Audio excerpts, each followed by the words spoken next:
Now, Count on 2, live and local in the Low Country. This is News 2 at 11.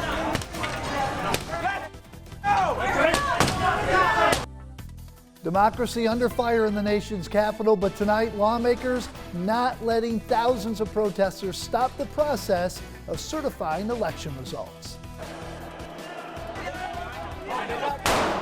Count me out. Enough is enough. I've tried to be helpful. And when it's over, it is over. It is over. I prayed he would lose. He won. He's the legitimate president of the United States.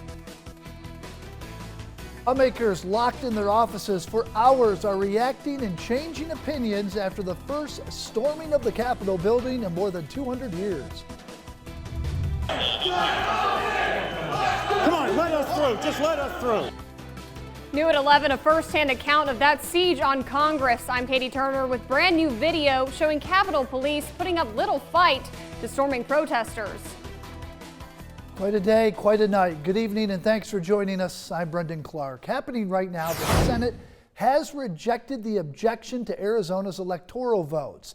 The votes in the House still being tallied. This is a live look right now from the chambers that were stormed earlier today. The measure, if rejected, would essentially verify Joe Biden's pending presidency. This vote coming after their first attempt at discussion was interrupted by insurrection inside the Capitol building.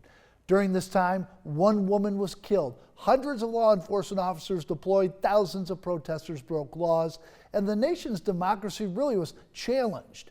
Ellis Barr walks us through one of Congress's most terrifying days. The nation's capital on lockdown tonight, under curfew, hours after the U.S. Capitol and democracy itself came under siege. One person was fatally shot in 3 hours of chaos after a mob of supporters of President Trump and his false claims about the election surrounded and then stormed the Capitol. The drama unfolded this afternoon as lawmakers had just begun the traditional process of counting electoral votes, confirming Joe Biden's victory as the next president. Vice President Mike Pence and members of the House and Senate forced to take cover as rioters rushed past heavily armed officers, in many cases virtually unchallenged. Some made their way into the well of the House and the Senate, defiantly standing their ground in a place where elected officials had been doing their work only minutes earlier. One lawmaker likened it to crashing the gate of the People's House. President-elect Biden had harsher words. It's not protest, it's insurrection. President Trump said little to defuse the powder keg, but after lawmakers returned to count the votes, Vice President Pence led several Republicans in condemning the mob. To those who wreaked havoc in our Capitol today, you did not win. They tried to disrupt our democracy. They failed. An unforgettable day on Capitol Hill and a dark one in this nation's history. And new tonight, members of the U.S. House Judiciary Committee calling on Vice President Pence to use the 25th Amendment to remove President Trump from office. A line certainly crossed. Lawmakers continue to react as they watched what Americans watched unfold at the U.S. Capitol building today. Representative Nancy Mace saw it all firsthand. I'm heartbroken, I'm saddened, and I'm pissed off. This is wrong. Mace speaking to News 2's Katie Turner while in a secure location with the rest of her staff. This is not a protest. This is anarchy. The representative so concerned about recent rhetoric, she flew her children back home to the Low Country yesterday and blamed some of her colleagues for what we saw today. I'm disappointed in my colleagues who have put rhetoric out there that encourage this kind of behavior, the violence that we're seeing today. Brandon, I think anybody who has been paying attention the last 2 months realizes that this has been a pressure cooker. Former Representative Joe Cunningham just days ago cracking a beer as he left Washington, the same building rioters stormed today, said he wasn't surprised one bit by what he saw today. Words have consequences. You cannot just, throw out a grenade and say, hey, there's an election fraud or somebody stole the election and not expect it to trigger emotions from people, because it does. Reaction pouring in over social media. Majority Whip Representative James Clyburn saying he has faced hatred before, that he wasn't deterred then and he will not be deterred now. U.S. Senator Lindsey Graham, very vocal on Twitter, agreeing with President-elect Biden's statement to the nation and calling for the people involved in this attack on government to be identified and prosecuted, saying their actions are repugnant to democracy. U.S. Senator Tim Scott also condemning what happened, tweeting that he was safe and thanked the people protecting him. Former South Carolina Governor Nikki Haley telling America to wake up, saying what happened today was an embarrassment in the eyes of the world, calling it total sadness for our country. And another former governor and representative in Washington, Mark Sanford, saying what happened is an abomination to democratic principles, what the Founding Fathers created, and what our servicemen and women have fought to protect for over 200 years. Current South Carolina Governor Henry McMaster shared his thoughts on what happened, said in a tweet, "Hard to believe what we are seeing at our beloved capital. We should be alarmed, but also deeply saddened." Our team coverage continues tonight. We're receiving a first-hand account of what happened within the walls of the Capitol building. News 2's Katie Turner spoke with a man who burst into the Senate chambers during this afternoon's protests. She joins us live in studio, and Katie, this man has a story to tell. Yeah, he does, Brendan. Dan Short says he was in the middle of all the mayhem that unfolded on Capitol Hill, and he told me over the phone it's a day he will never forget or regret. His day began with a 4-hour drive from Virginia to Washington, D.C. At 11 a.m., Dan Short was in a sea of Trump supporters at the National Mall, listening to Donald Trump speak. The president's words inspiring what happened next. So we did the 11 o'clock speech, and then we went over to the Capitol, and that's when the fun really began. Organization between protesters fell apart as they stormed the steps of the Capitol and were greeted by police. Who's left? And then someone discovered a door that was open.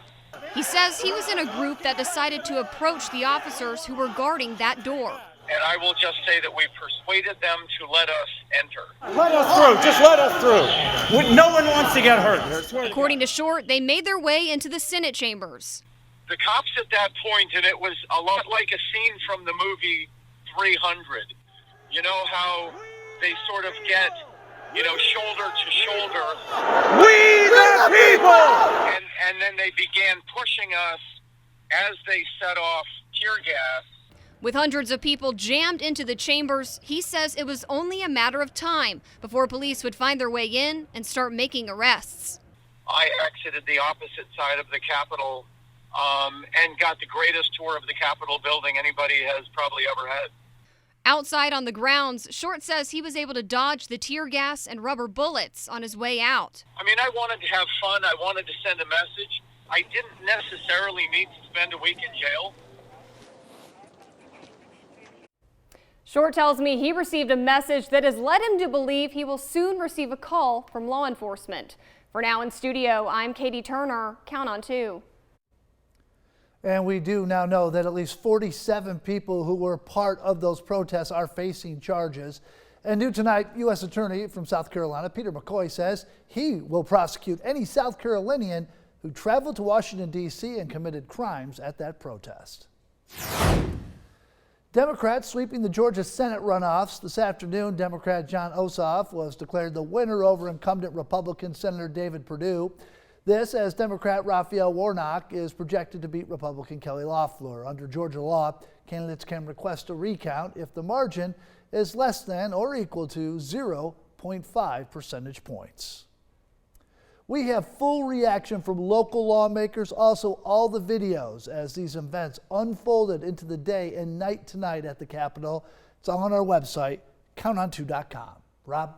All right, mainly clear skies out and about for tonight. It's a chilly night, will be a chilly morning as well. Right now it's 43 degrees, but a lot of us will end up in the 30s, and some of you are in the 30s now, including St. George and Walterboro. The coldest spot is up at Kingstree. You're right at freezing. Over to Georgetown, only 1 degree warmer at 33. It's part of our Storm Team 2 Weather Network. We check in on James Island County Park. It's 43 there. High temperature of 57. That's where most of us were today, mid to upper 50s. By midnight, we're at 40, 36 by 6 a.m., warming up to the upper 50s with more clouds by later in the day, 2 o'clock temperature there. Right now, we're looking dry, but this is the area of rain that's moving in probably late tomorrow night, this time tomorrow night into early Friday. We'll break it down with a timeline coming up in the full forecast in just a few minutes. Brendan?